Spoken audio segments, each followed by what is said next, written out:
Hi everyone, this is Ashton Tan. I'm the host for this new broadcasting program called On Target 001. Our aim is to introduce various company storyline to the investing community to learn different aspects of the public listed companies on our program. We hope that this program can help you in making a better informed investment decision.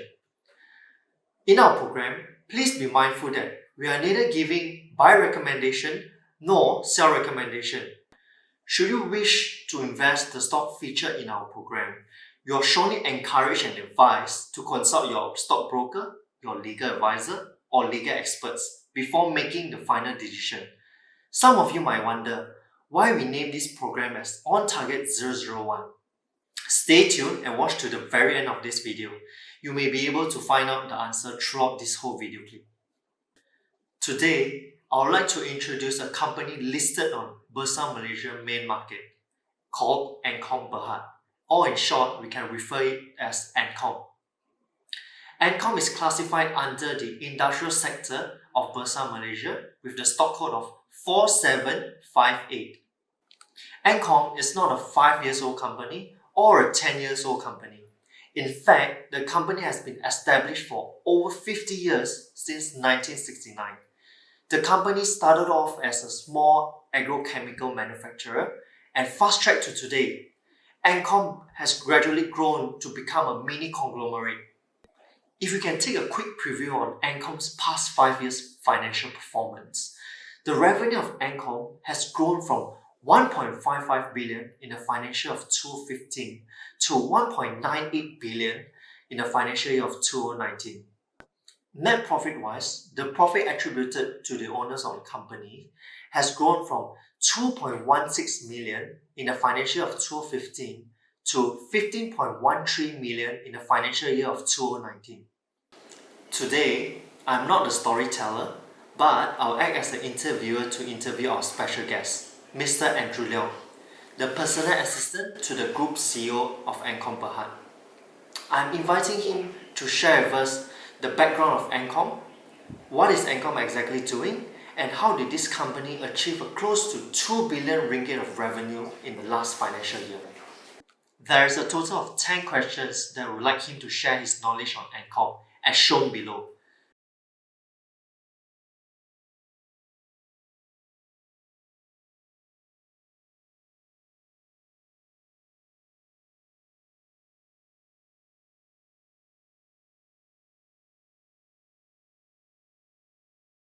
So, without further ado, let's begin with the first question. Hi Andrew, can you briefly share with us what are the few core businesses operated by Ancom Berhad? Hi Ashton.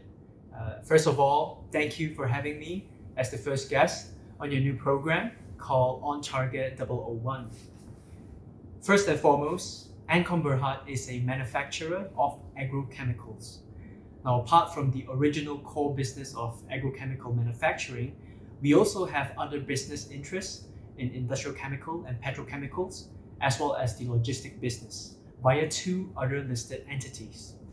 Number one, Ancom owns around 48% of a Bursa Malaysia main market company called Malex Berhad. Malex Berhad is in the business of manufacturing, trading and distribution of polymer, industrial chemical, and petrochemical products. Number two, Ancom also owns around 46% of a Bursa Malaysia Ace market company called Ancom Logistics Berhad, or in short, ALB. Now, ALB's main business is in providing logistics services to petrochemical companies such as Malex Berhad, as well as other third-party clients. So in a nutshell, Ancom is a manufacturer of agrochemicals with business interests in the industrial chemical and petrochemical industry, as well as logistics. That's interesting to discover that Ancom Berhad is actually running multiple businesses within the group, like a mini conglomerate. You mentioned that Malex Berhad is one of the listed company owned by Ancom Berhad. We know that Malex Berhad is actually one of the downstream players of petrochemical and industrial chemical industry. Can you share with us more on what is Malex exactly doing? Malex Berhad's core businesses can be categorized into two main segments. Number one, the manufacturing division, and secondly, the trading and distribution division. Financial performance-wise, revenue of Malex has grown progressively year on year, from 1.27 billion ringgit in financial year 2015 to 1.56 billion ringgit in financial year 2019. If we take a closer look at the revenue breakdown of Malex for the last financial year, 85% of the revenue comes from the trading and distribution business, while the remaining 15% comes from manufacturing. Now let's talk about manufacturing first. The two main manufacturing segments of Malex are the polymer division and the industrial chemical division. Under the polymer division, Malex manufactures PVC synthetic leather for the automotive and furniture industry. Now, Malex also produces geosynthetic drainage products for infrastructure and the construction industry. Now, Malex also makes what we call the rotomolded plastic products, such as your road dividers, your playground equipment, disposable plastic bins, things that we see inside and outside of our homes. Now, under the industrial chemical manufacturing, Malex manufactures ethanol, which is widely used in the making of sanitizers nowadays. Malex also produces phosphoric acids for various industrial applications. Malex also makes adhesives and sealants for the automotive industry. Now, let's talk about the 85% segment of Malex, which is the trading and distribution segment. Now, Malex is one of the largest trading houses and distributors for methanol. Methanol is widely used in the biodiesel industry. Now, Malex also sells formaldehydes for furniture industry, for wood-based products, and Malex also trades in solvents, which is generally used in the whole spectrum of chemical industry. So this is an overview of Malex.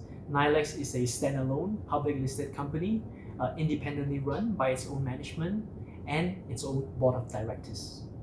Okay, understood. For those investors who are not familiar with Malex, I think it is difficult for them to imagine that Malex is actually running more than 1 billion ringgit of revenue on every year.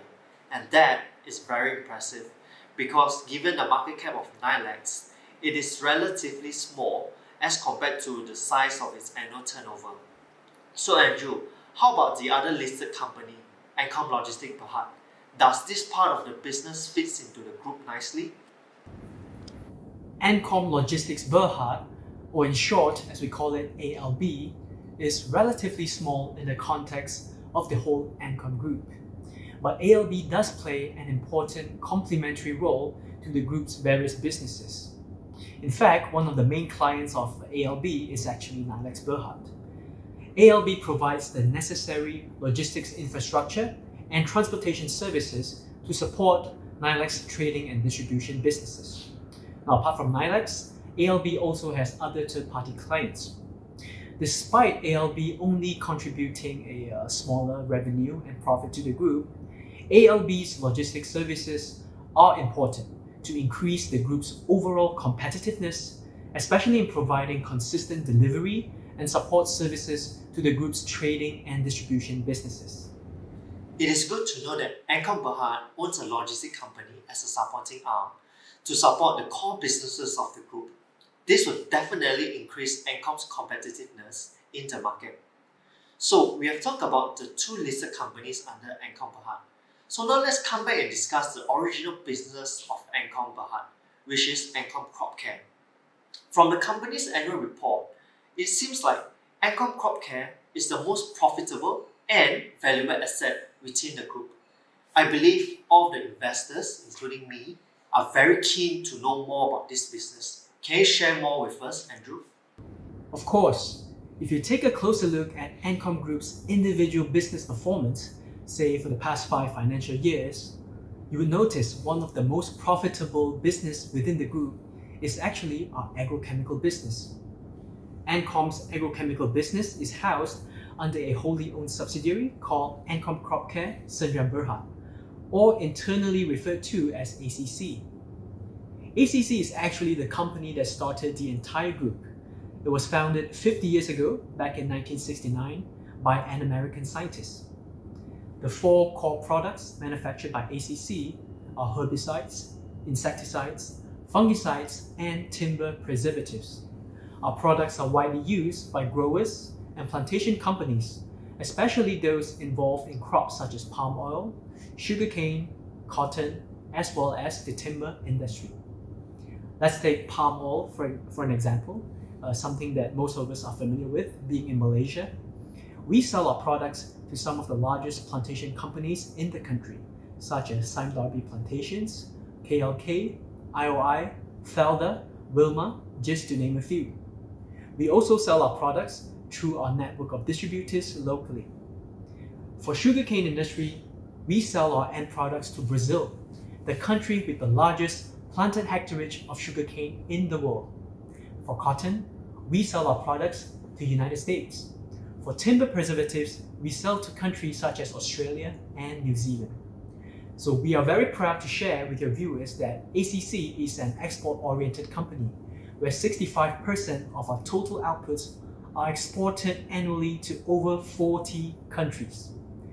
Over the years, we have built extensive partnership and networks with international distributors as well as international agrochemical players. We also work closely with growers, both locally and internationally. More importantly, ACC being a manufacturer based in Malaysia, we have obtained more than 50 product registrations worldwide. This is very crucial to enable ACC to export our products to more than 40 countries globally every year. And we are still expanding to more countries. It is interesting to discover that Ancom's agrochemical business is closely related to our daily life.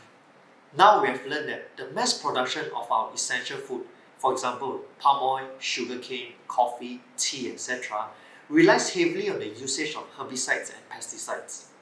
However, having said that, we know that this business is not a monopoly business.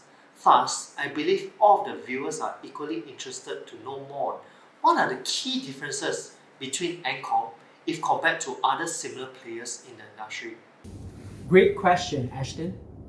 ACC is a one-stop agriculture solutions provider that spans across the entire value chain. We have the ability to synthesize active ingredients and formulate the active ingredients into end products. We also buy a number of products from different manufacturers for trading. Lastly, we distribute our products both locally and internationally. The key difference between ACC and other agrochemical players is in our capability in manufacturing the active ingredients, or in short, we call them as AI. Now, this AI is not to be mistaken as artificial intelligence in the IT context. In the chemical context, AI is the component in any drug or chemical that gives the product its unique properties. For example, whenever we have a headache, we will pop a Panadol pill. Now, what makes the Panadol work is actually this ingredient called paracetamol. The AI is paracetamol. So a good analogy for the making of agrochemical products would be as if ordering a drink at the bar. Whenever you order your drink, the bartender will pick the vodka, the whiskey, the juices, and the soda. And he will mix and match these components to produce the end product called the cocktail. Now, this mix and match process is called formulation in the chemical world. Formulation is what most agrochemical players do, including ACC. Now, let me ask you a simple question. Is it more difficult to mix and match the ingredients, the different components, or is it more difficult to make the vodka or the whiskey? The answer is obviously that it's more difficult and it's more challenging. It takes years of experience to make good grade whiskey or vodka. So ACC does not only execute the mix and match process, we actually produce the whiskey or vodka ourselves. In short, we produce the active ingredients commonly used for formulation of agrochemical products. In fact, we sell our technical grade AI to other agrochemical players worldwide. As an active ingredient synthesizer, we are at the upper segment of the value chain. This AI segment normally commands higher and better profit margins than the formulation business. Okay, it seems like ACC has a strong competitive advantage over the other competitors due to the fact that Ancom has the ability to manufacture active ingredient, of which many of the competitors may not be capable to do so. We know that product differentiation is one of the key success factors in any business in today's competitive market. Agrochemical business may look simple from an outsider perspective. However, we know that it's never easy nor simple. Can you share with us what are the major entry barriers for any companies that wishes to venture into this business? The number one entry barrier for anyone who wishes to enter the agrochemical business is the regulatory approvals. Approvals must be obtained before you can sell your products, whether locally in Malaysia or anywhere else in the world. This is because our products are heavily regulated, because what we manufacture are actually poisonous herbicides used by farmers in plantation, which is actually food supply. This is to ensure food safety, because ultimately we are the ones who consume the agricultural produce, such as your pineapple, sugar, coffee, tea, etc. If you look at Malaysia, we will need to secure the approvals from Pesticide Board under Ministry of Agriculture. The process would normally take on average of 2 years. It will start with lab tests, field tests, quality tests, multiple rounds of data collection, and we would repeat this until we get the approvals. The process may take 2 years or even longer, and it is a very time-consuming, tedious process. Of course, as an agrochemical company, we do this day in, day out every year to register our products. Just to share with you, the longest that we have ever experienced is a good 7 years before we were able to enter the Brazilian market. Imagine spending 7 years of your life repeating the same process over and over again. But our hard work has paid off. We have successfully registered our products for the Brazilian market, and today, Brazil is the largest export market for ACC outside of Malaysia. As of today, ACC has successfully obtained 50 registrations in over 40 countries globally. This is one of our greatest assets, accumulated over 50 years of operations. This is akin to having a passport for all your products to enter 40 countries every year. The long gestation process also means that the industry does not attract new players very often.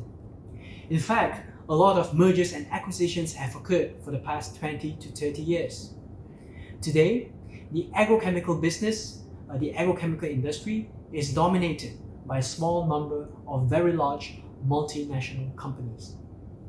The second entry barrier for the agrochemical industry would be the branding of your products. A trustworthy brand is not built overnight or within a short span of time. This is because you develop the trust with your customers. You build the confidence over many years of consistent delivery of quality products. For example, let's say a minor mistake occurred during the manufacturing process. This means that there's a risk of the entire planted sugarcane or pineapple crop could be destroyed just because the wrong chemicals were applied. In short, the reliability of our products, the quality and the trust that our customers have are an entry barrier to any new players. Despite ACC being in operation for more than 50 years and having registrations in over 40 countries, we are never complacent. We always remain vigilant so that we adhere to the highest manufacturing standards. This is very important because it will strengthen our competitive position, not only in Malaysia, but also in other countries internationally. I think if given a choice as a business owner, I'll rather venture into a business that has an easier and lower entry barrier as compared to this high technical, high entry barrier agrochemical business. However, today, assuming if I'm a plantation company owner, I'll be really keen to know the existing product range of ACC, Ancom Crop Care. Can you take this opportunity to show all of us what are the products that a plantation company owner can purchase from Ancom Crop Care? My pleasure, Ashton. First of all, the type of agrochemical products that you would purchase is very much dependent on the type of crops that you are growing. Secondly, it would depend on the issues that you are trying to solve right now. If it's weeds, you could use herbicides. If it's insects, then you may want to use insecticides. So, in short, it depends on the different crops and the different issues. It also depends on the different growth stage of your crops right now. Our agrochemical products cover a wide range of crops such as palm oil, sugarcane, pineapple, coffee, cocoa, citrus, rubber, cotton, turf, etc. Let's take palm oil for an example. The active ingredients generally used by palm oil plantations are MSMA, diuron, 2,4-D, and glyphosate. If you wish to know more about the technical aspects of each of the AI, you can always ask Mr. Google. There is no one-size-fits-all formula in agriculture. This is because different products will be used at different growth stage of the palm oil tree. The agrochemicals applied during the seedling, nursery, immature, and mature stage would be different. This is just like human. When we were infants, we would drink milk. And when we grow up, some of us might enjoy coffee, chocolate, and maybe older, we would go for a beer or perhaps a whiskey. So ACC, being a well-established company, we have a product portfolio to cover multiple crops, multiple issues, and multiple growth stages. We have a comprehensive solution for a wide spectrum of clients worldwide. Apart from Malaysia, the countries that we sell to are Brazil, Australia, South Africa, United States, Argentina, Mexico, Chile, Thailand, Philippines, and the list goes on.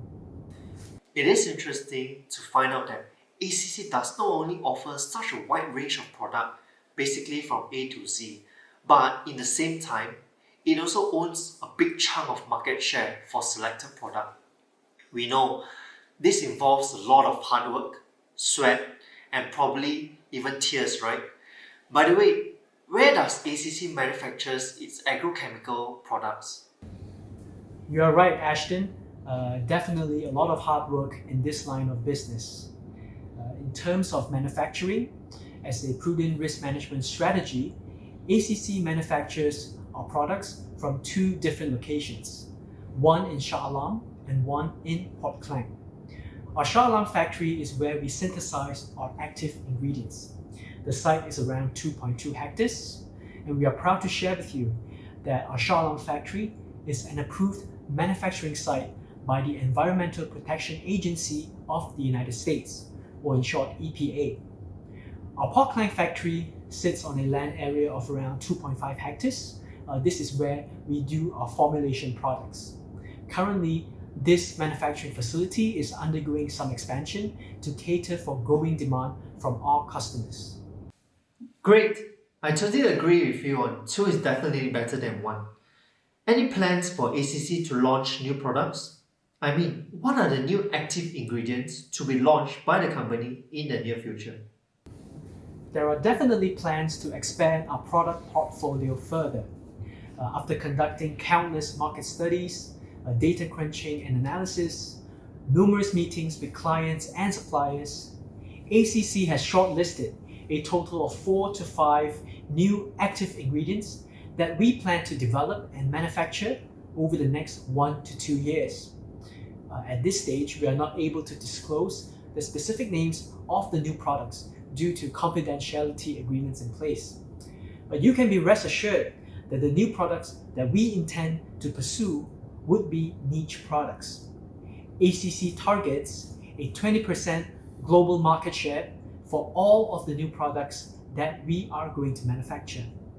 For the first 2 new products that we intend to launch next year, the estimated sales target is about 80 million ringgit cumulatively for the initial stage. What's interesting about the new products that we are going into is that we are very certain of market demand, even before producing them. This is because our clients have been asking us to produce these new products for them for the past few years. It is not like we are developing a new product that has never been tested in the market before, where we launch a new product, then we spend on marketing to promote and to look for new customers. No, we are very sure of market demand. That is why we are investing capital and resources to produce them, because we are certain that they would be accepted by our customers. We are very aggressive in our business expansion, but also we remain cautious and vigilant on the choice of new products that we plan to launch. Okay, speaking from an investor's perspective, it is good to know that Ancom has plans to further expand its current product range, because we know that this would definitely bring in more revenue for the group in the future. We know it is never easy to run a globalized business, especially in times like this. However, we are fairly impressed with Ancom's management foresight to roll out the product expansion plan or even the company's expansion plan step by step. Since we talk about the launching of new products, will the new products be manufactured in the existing factories in Sharlam and Klang? No, Ashton. In order to manufacture the two new active ingredients that I had mentioned earlier, ACC is going to build a new factory on a piece of industrial land owned by the company in Port Klang. We have a piece of vacant land of around 70,000 square feet, which is right next to our existing formulation factory in Port Klang. Since earlier this year, we have commenced and completed clearance of the land, and we've set up a dedicated tender committee to oversee the awarding of construction tenders. But of course, life is full of surprises, isn't it? Since middle of March, the Malaysian government has implemented a Movement Control Order, or MCO, due to COVID-19. Therefore, the construction of our new factory has been put on hold temporarily. We very much hope that once MCO is lifted, progress can resume immediately and will pick up speed again. Perhaps in the next video update with you guys, we could share more on the progress of the new factory as well as the journey in developing the new active ingredients that I had mentioned. Thank you very much. It is time for me to sum up my interview today with Andrew. It is truly an insightful sharing with all of us to give us all an opportunity to learn various business segments of Ancom. Ancom, a public listed company with more than 50 years of operating history since 1969, has grown tremendously by leaps and bounds to become a mini conglomerate as of today.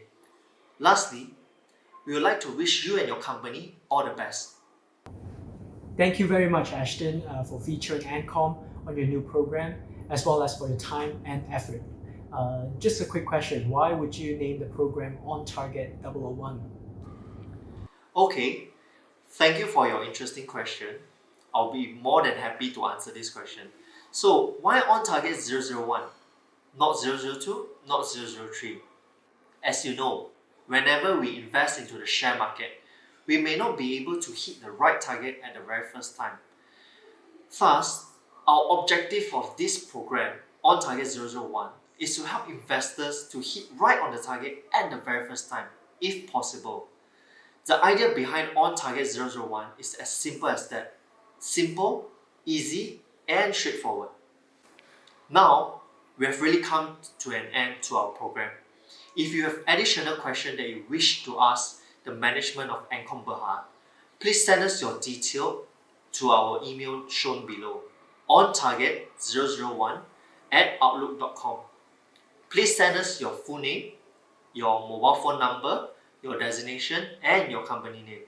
We will contact you individually and invite you to join any of the video conference or webinar organized by us for Ancom Berhad in the future.